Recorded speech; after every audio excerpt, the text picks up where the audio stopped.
Hey folks, today we opened the 25th My Aquarium box, and I've got a couple of other little things to talk to you about. It's all coming up right after this.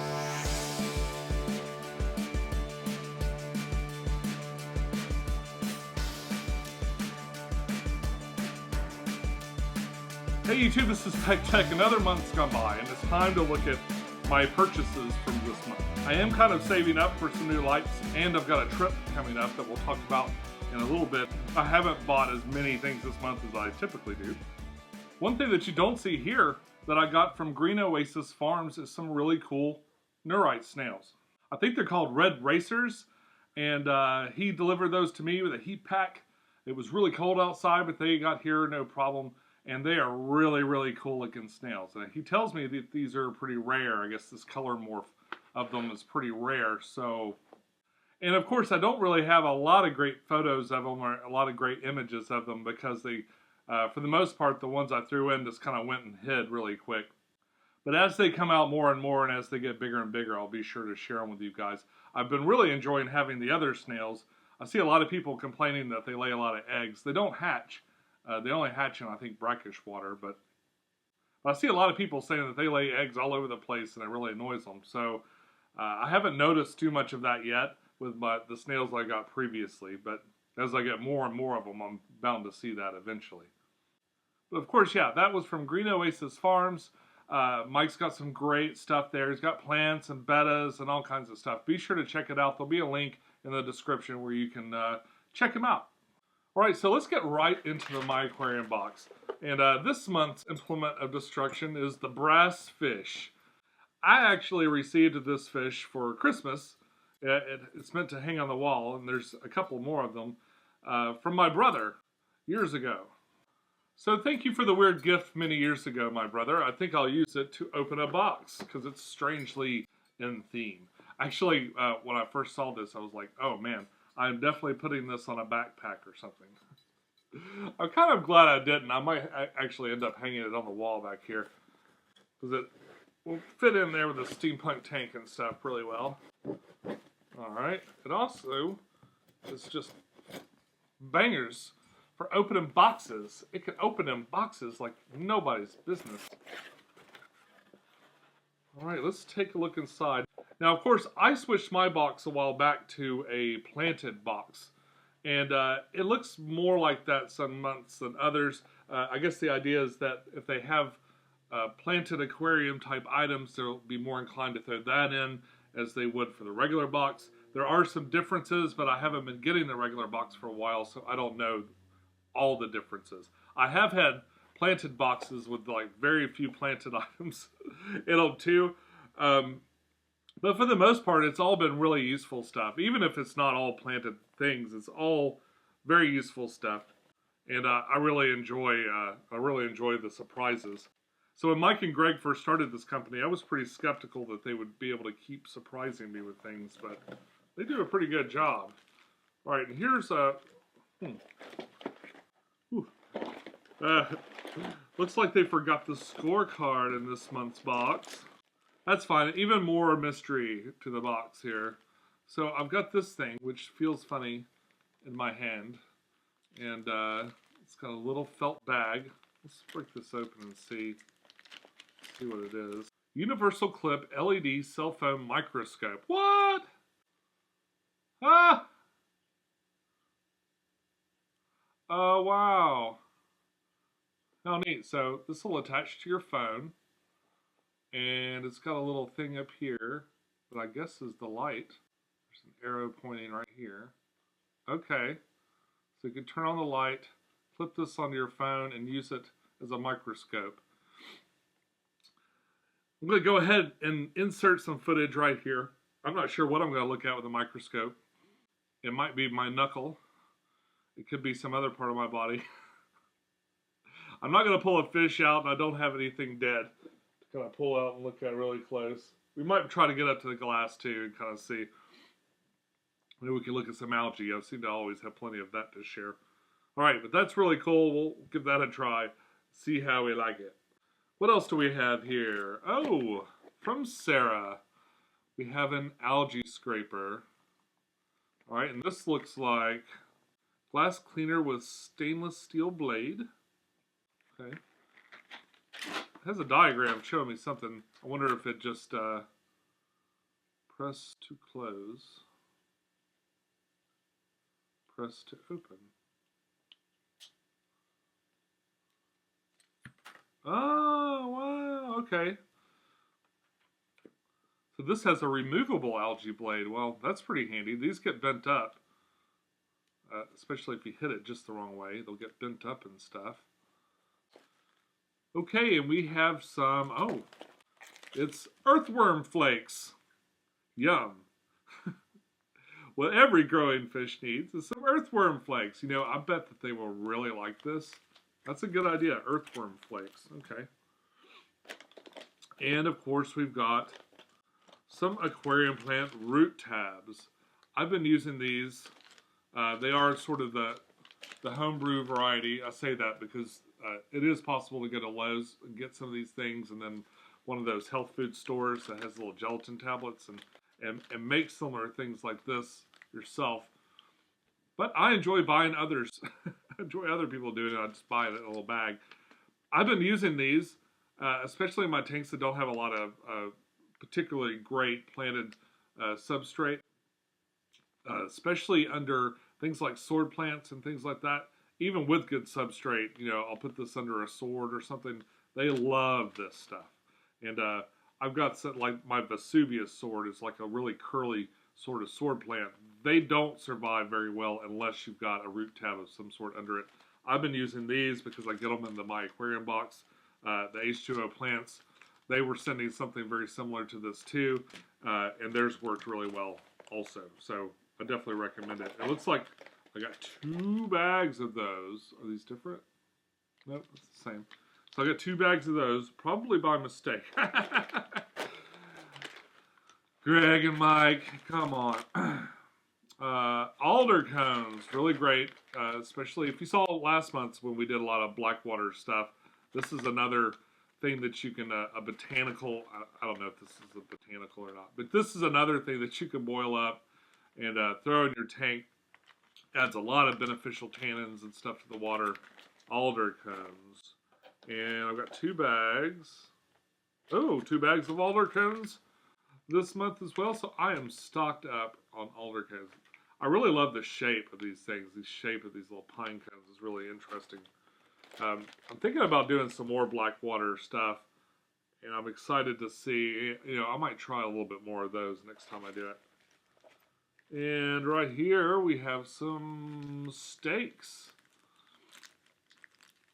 Because there's no scorecard, I'll have to kind of speculate what these are for. But I'm guessing these are probably for sinking food. Yeah, they're like some little metal spikes, probably stainless steel metal spikes. And let's see, Anna Marina, little tiny Marina air pump, which is always handy, especially if you're keeping a bunch of sponge filters going, so that you'll be able to, you know, start up a new tank really soon. You'll need this too. So, cool little Marina air pump, and that is the January My Aquarium box. Really cool. I'm excited to see what this does. Hopefully, it's neat. Always need root tabs. In fact, I'm going to throw these over here. I'm going to plant those in just a minute. Because I was running low. Alright, but let's get the rest of the stuff in here. Make a little bit of space. And we'll talk about these other items. I did a video a little while back called Back into the Woods, where I took a Sun filter and I added it to the aquarium. And from that, I got an absolute enormous amount of criticism on how to put the filter together. And a lot of people were like, go to the Pond Guru's channel and watch his Pimp Your Filter stuff. And to be honest, folks, this thing had a working filter on it already in the corner filter. Like, since that's all there was, and it is a pretty effective pre-filter for anything that I put after it, I did not put a lot of thought into the way that canister filter went together. And in fact, I can't even remember. I'm going to have to go back and watch the video and see what I did, or actually pull it out. I haven't even pulled it out to really maintain it since I started. So I was thinking about pulling that out and redoing it in more of a, Pond Guru approved way. And I'm doing quotes. I don't mean to like belittle Pond Guru or anything. I honestly, it's funny the stuff you take for granted, because I was like, well, it's already got a filter. Who gives a damn, how this canister filter is really set up? I mean, there are levels of efficiency that it needs to get to, but I mean, I was already there. In fact, and to me, I was just adding more flow to the aquarium, and not so much. I wasn't thinking about it as a filter, which is stupid. So I acknowledge that I think that week I must have been in a hurry or something. It kind of went right through it. I didn't put a lot of thought into it. Although in my defense, I do tend to go back to whatever the manufacturer's suggested setup is. I like to at least start that way, because I like to be sort of a visual instruction book for the manufacturer. That's kind of how I envisioned my channel, at least early on. But knowing now that, sometimes they don't recommend the best way, even though they made the product. Sometimes, there are alternate ways that just work much better.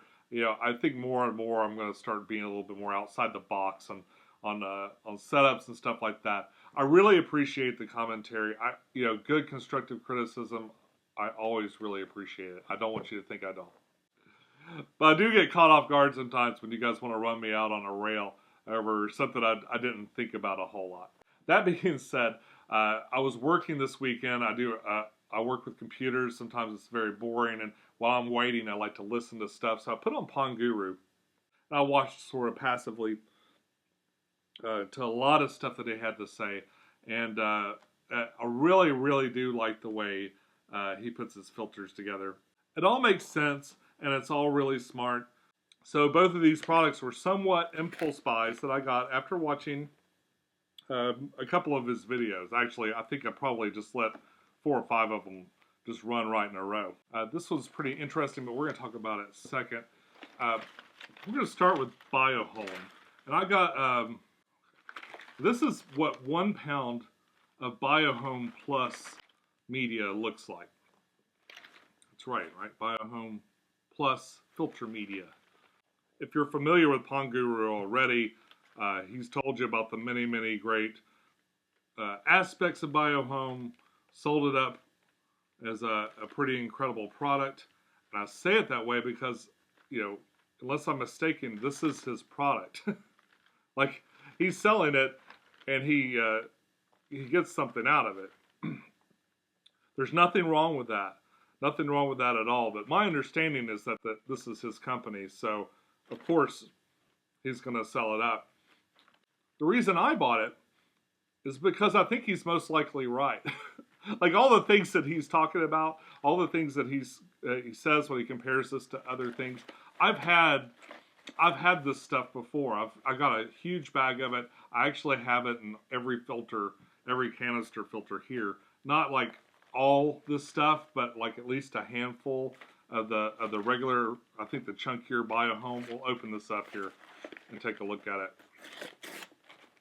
I think I have like the older stuff, probably not the ultimate. This seems to be much more, at least from the picture and kind of feeling outside the bag, feels like it's a much smaller, more compact. It's not a lot smaller.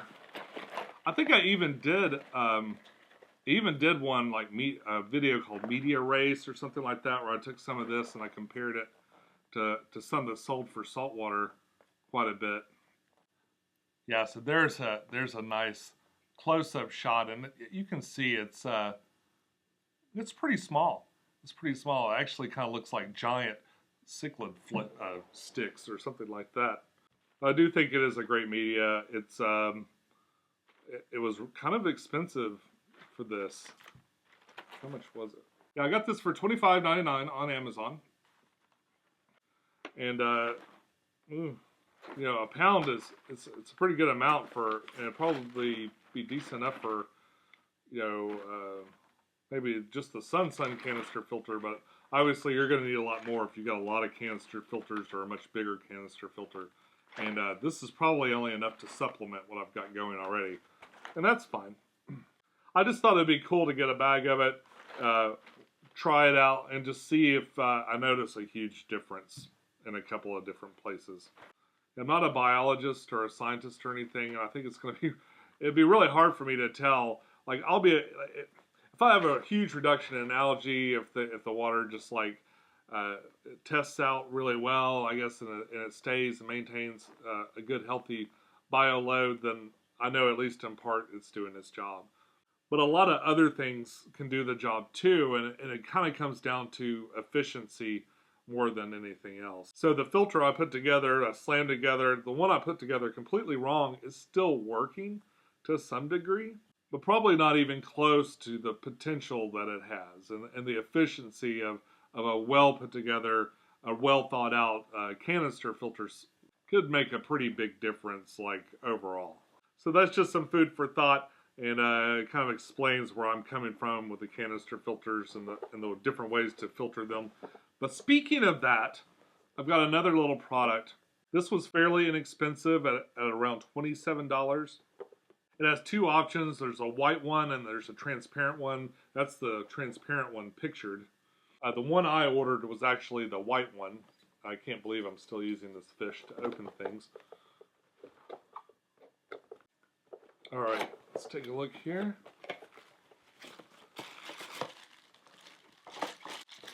I have a couple little components here. We'll look at those in a minute. Pull up the main thing. All right. Now what we have here is sort of like a little mini canister filter. Ah! And it is adorable. It is so small. Like, I guess if you did just use this as a canister filter somehow, I don't think it actually has, I don't see a power cord. And I don't think it's meant to be. It kind of, looking at the box, like reading the outside of the box, it almost reads like it's a, no, yeah. Huh. No. Yeah, it says it can be used independently. So one of the diagrams here shows it just using this. So, you know, maybe you got a 5-gallon tank or something. Somehow you figure out a way to use this. I'm not sure how that would work. Maybe with a power head on the end or something. But what the Pond Guru was talking about and what I ordered it for was as a pre-filter. So what you can do is you can take this thing and let's just kind of open it up here and take a look inside. First of all, just kind of take a look and see what all's in there. Got a sponge, another sponge, another sponge. Oh, so it is pretty much set. Okay. And a little spacer bracket, a little spacer bracket for the bottom. So presumably the water through gravity will come through here and up through the bottom. And it's going to go through these progressively denser sponges. We got like a larger one, sort of a medium, and then a fine sponge right here. We'll travel through all of these. And a little spacer here just to keep things in place at the top. And it's going to come out of here and then into another canister filter. So basically, it's a pre-filter. With this in place, all the sponges set the way they are, it makes it really easy to clean your mechanical stuff. You're basically just opening this little thing and you can leave the big canister alone. You should periodically pull out, you know, your biological filtration and either add some more or subtract and just maybe rinse it out in some aquarium water that you've been pulling out for a water change. That's what I do. You should make that part of, like, some part of your normal routine, depending on how much stuff gets in there. But I'm curious, between the corner filter, that little matin filter in the corner there, and this thing, like, wow, that should grab a great deal of the large particles and really keep the biological really clean and make it really effective. And I can pull out some of that other junk that I had in there and just add this stuff. Now, if you're interested in either of these products, there's a link down below. There's a link at the bottom or inside of every video. It's an affiliate link with like an Amazon store where I've got this stuff and everything that I've ever used in a video pretty much that I can think of. Just kind of in the list. Sometimes I've made some comments there for things, you know, what I use things for and different stuff like that. So if you're curious and you want some more information, you can find this stuff there. You can also find them anywhere else on the internet you want and buy them, sometimes for cheaper. I'm not saying that that link always sends you to the cheapest one, but it is my way of sort of offering an online store of like the products that I've enjoyed. And it's a little easier than me like trying to put a whole bunch of links inside of videos. I've just got the one Amazon store link, and every week when I update an episode, or especially when I do these episodes where I'm shopping and buying things, I always add something there. That's not me telling you not to go to your local fish store either. I frequent my local fish store quite a bit, but even some things I buy there, I'll post up on the Amazon store because it's just easier for you guys, assuming you don't live here in town. If you do live in Knoxville and you're not going to the aquarium to shop, what's wrong with you? Even if you're a beginner, and especially if you're a beginner, it is so nice to get information from people that really know what they're talking about. And that's my plug for the aquarium. So the rest of the contents of this box are these little valves, little thing here you can connect to a hose, and you got a little stop valve here, presumably for water changes or taking this off for maintenance. You'd want to be able to cut the water off there and cut the water off here, so that makes sense. What this doesn't have or anything is any kind of hose that would go inside the aquarium or return for inside the aquarium. So to me, this really is meant to be a pre-filter. It wouldn't take much ingenuity to make this into a full-blown miniature canister filter, but I don't believe that's what the actual intention was. So I've got two projects that could potentially use this. I might set it up just to kind of try it out. I'll set it up on the Into the Woods tank. It's gone through a number of changes. I've actually removed all the trees, so I guess I need to change the name to something else.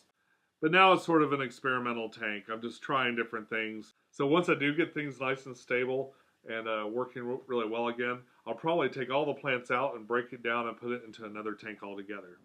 All right, so it's the next day, and I was watching the stuff that I filmed, and I realized I forgot a couple of things. One, although it's not a new purchase, I did want to tell you some news. I was moving my celestial pearl danios from the little 8-gallon face tank over to the 16-gallon spec, and they like it much better in there. But it looks like they've left behind some babies. So hopefully they survive, but I'm the proud daddy of quite a few celestial pearl danio babies, I believe. So hopefully they survive. I'm going to take care of those babies the best I can and maybe grow some fish that I've never bred before. I'm told that they breed pretty readily though, so hopefully it'll just work out and it'll be okay. The other thing I wanted to tell you guys is I'm going to be at the Big Fish Deal in a couple of weeks. I've done videos on that before. There's stuff in my playlist. I've got a lot of stuff divided up into my playlist, if you guys didn't know. And I've got an aquatic events with just all the events, and I've got the specific events playlist in there too. My favorite thing about this convention is it's much smaller, much more quiet.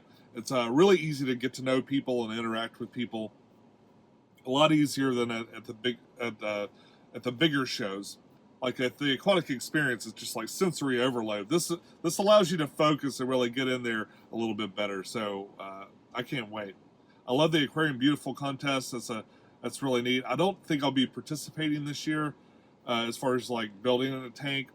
As of now, who knows? Things could change.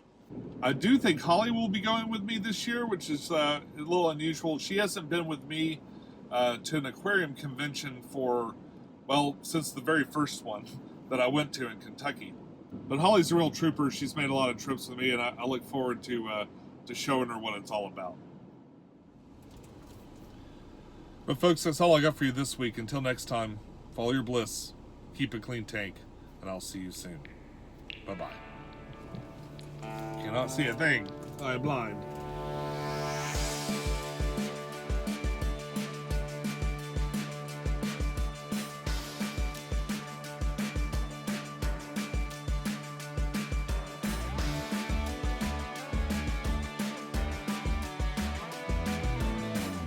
You should periodically pull out, of course, the mechanical filter. should Hey folks, today we opened the 26th, 25th. You should periodically clean out the,